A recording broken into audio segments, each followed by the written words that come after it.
Corruption is a vile disease that sucks and drains the health out of something good. Corruption in society is an evil moral infection that keeps community in a state of perpetual sickness. Corruption is a moral virus. It's so potent it leaves its host sick, lethargic, and unable to realize and accomplish all that a well person can. Where corruption thrives, poverty and not prosperity thrives. Wealth is grabbed into the greedy, grubby hands of those who get fat on the toil and labor of good people. Corruption benefits only temporarily those who participate in it. Everyone else is a victim of the theft, the deceit, the dishonesty, and the lies that corruption feeds on. You need to know that a corrupt person is stealing from you.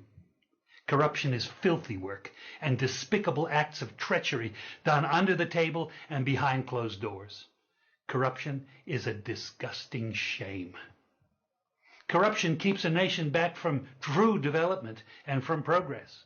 Wise investors steer clear of a corrupt environment.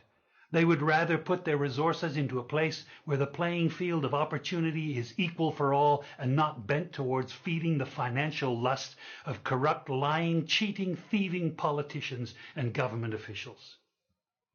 How many wonderful development projects have been lost because the investors didn't want to do business in a swamp of evil? When those great projects go to another nation or to some other place, we all lose. Believe me when I tell you that corruption steals from you, it steals from all of us. Corruption plunders the nation's wealth. Corrupt people compromise on truth, equity, and fairness, choosing instead to feed off the short-term benefits of crookedness, exploitation, and financial perversion. Corruption is not just a personal matter, it's a culture. It's a way of life, not just for individual people, but for companies, communities, governments, and nations.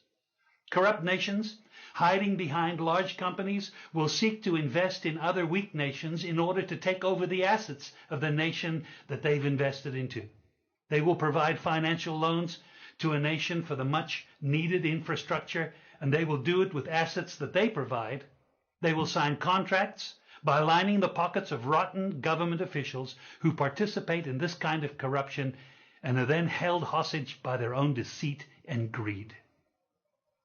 Corruption is nothing less than a form of theft and national robbery.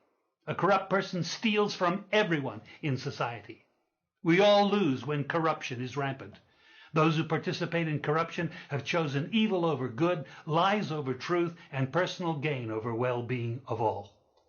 To be corrupt means to be rotten. When meat is corrupt, it's rotten, and it stinks. Rotten meat can't be eaten. When a person is corrupt, he's rotten and unfit for a place in the community. A corrupt person should be jailed in order to protect society from the vile deeds of the corrupt person. Government should be protecting us from the foul results of corruption instead of being the proponents and participants in corruption. When corruption is systemic, when it's a culture and a way of life, when corruption thrives, it destroys the health of the community and nation. Now let me tell you something. Defeating corruption is a very difficult thing. The love of money is the root of all evil, the Bible says. People who love money will do almost anything to get it. Those who choose to stand up against corruption, you need to know that we're going to be involved in a war.